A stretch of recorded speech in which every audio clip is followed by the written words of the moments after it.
Сәлеметсіздер ме? Мен Жампейсова Диана Габибуллақызы, Маңғыстау облысы Мұнайлы ауданы номері 7-ші жалпы білім беретін мектептің құқық негіздері пәні мұғалімі.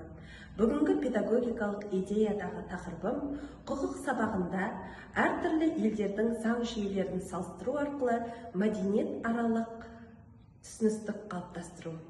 Педагогикалық идеямның мақсаты әртүрлі елдердің заң жүйелерін салыстыру арқылы оқушылардың құқықтық сауаттылығын арттыру, мәдениет аралық түсіністік пен толеранттылықты қалыптастыру, сыни ойлау және зерттеушілік дағдыларын дамыту. Оқушылар заңды тек біліп, түсініп қоймай, оларды өмірлік пайдалану жолдарын үйренуі қажет. Міндеті оқушыларды әртүрлі елдердің құқықтық жүйелерімен таныстыру. Оқушылар біздің ертеңгі болашағымыз. Мүмкін біз оқытып отырған оқушыларымыз ертең шетелге оқуға түседі. Не болмаса іс-сапар бойынша шетелге жұмысқа бару мүмкін. Не болмаса қарапайым отбасымен бірге шетелге қыдыруға барады. Сол сәтте өзге мемлекеттерге барған кезде басқа мемлекеттің заңдарын құрметтеуге және мәдениетіне түсіністік танытуы қажет. Осы арқылы түрлі біз дебат, кейс тапсырмаларын және рөлдік ойындарды ойнату арқылы қолданамыз. Осы әдістерді қолдану арқылы оқушылар өзінің практикалық дағдыларын өмірмен бірге байланыстырады. Әр елдің заң жүйесін салыстыру арқылы оқушылар тек құқықтық нормаларды меңгеріп қана қоймай, сонымен бірге әртүрлі халықтардың тарихи, әлеуметтік және мәдени ерекшеліктерін тереңірек түсінеді. Бұл үрдіс мәдениет аралық сауаттылықты қалыптастыруда маңызды рөл атқарады. Құқықты түсіну, заңды түсіну, мәдениетті түсіну емес пе? Сіздер осымен келісесіздер ме? Сіздердің ойларыңыз қалай? Бейне роликте көріп тұрғандарыңыздай 11-ші сынып оқушылары қылмыстық сот отырысын рөлдік ойындар арқылы көрсетіп жатыр. Рөлдік ойындарды көрсету арқылы оқушылар практикалық танымдық сабаққа жетеді. Бұл жерде оқушылар дебат немесе рөлдік ойындардан кейін өз пікірін дәлелдеудің сапасын, факторлерді қолдану деңгейін және мәдениет аралық тұрғыдан құрметпен қарым-қатынас орната білуін бағалай алады.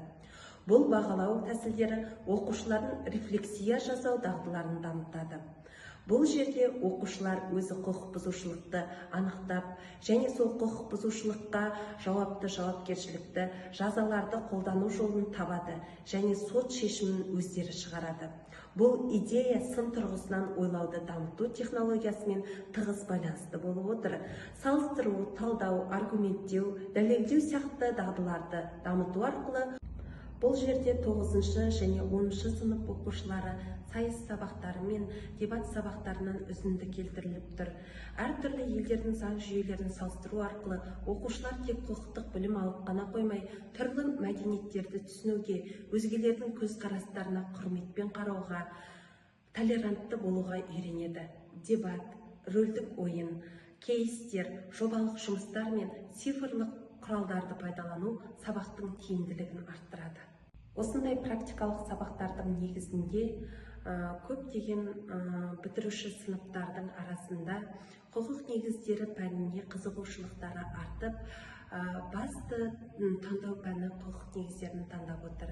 Алдыңғы жылы ауыл олимпиадасына 9-шы сыныптан 10 оқушы қатысып, 9-ы аудандық кезеңге өтті. Ол аудандық кезеңнен облыстық кезеңге 3 оқушы өтіп, арнайы дипломдармен марапатталған болатын. Осындай өмірмен байланыстырып, оқушыларды белсенді зерттеуші, сыни тұрғыдан ойлайтын, мәдениет аралық қарым-қатынасқа қабілетті тұлға ретінде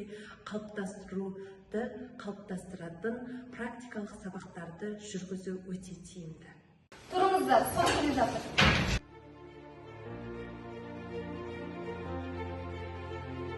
Хатшы, іске қатысушылар түгел келді ме? Иә, құрметті сотқа қатысушылар барлығы түгел келді. Олай болса, қылмыстық іс жүргізу құқығының 356 бабына сәйкес сот құрамын жариялаймын.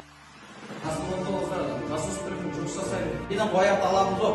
Директор айыптаушымен келісемін. Менің де қояр талап тілегім жоқ.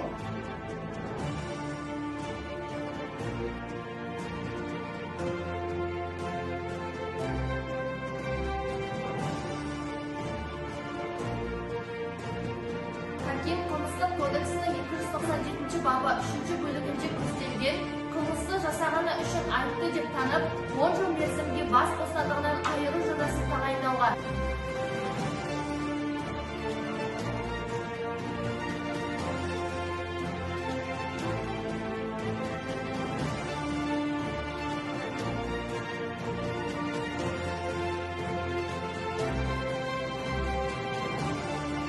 Сотталушы сізге түсінікті ме?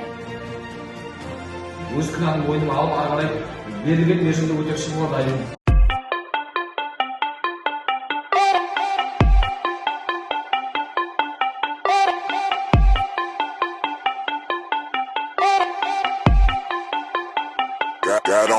Got on my leather jacket Thriller. The show ain't nothing iller.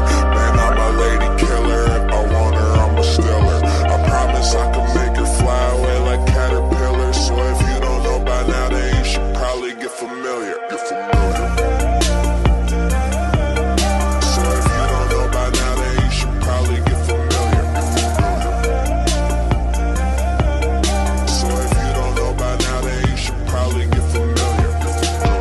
Just give her, you got no hold, not no sliver. All day I keep drinking whiskey straight until I got no liver. Cold like bird, make you shiver. Snatching bitches, leave you bitter. I see what I like, then I just go get her. Lady killer, get familiar, yeah.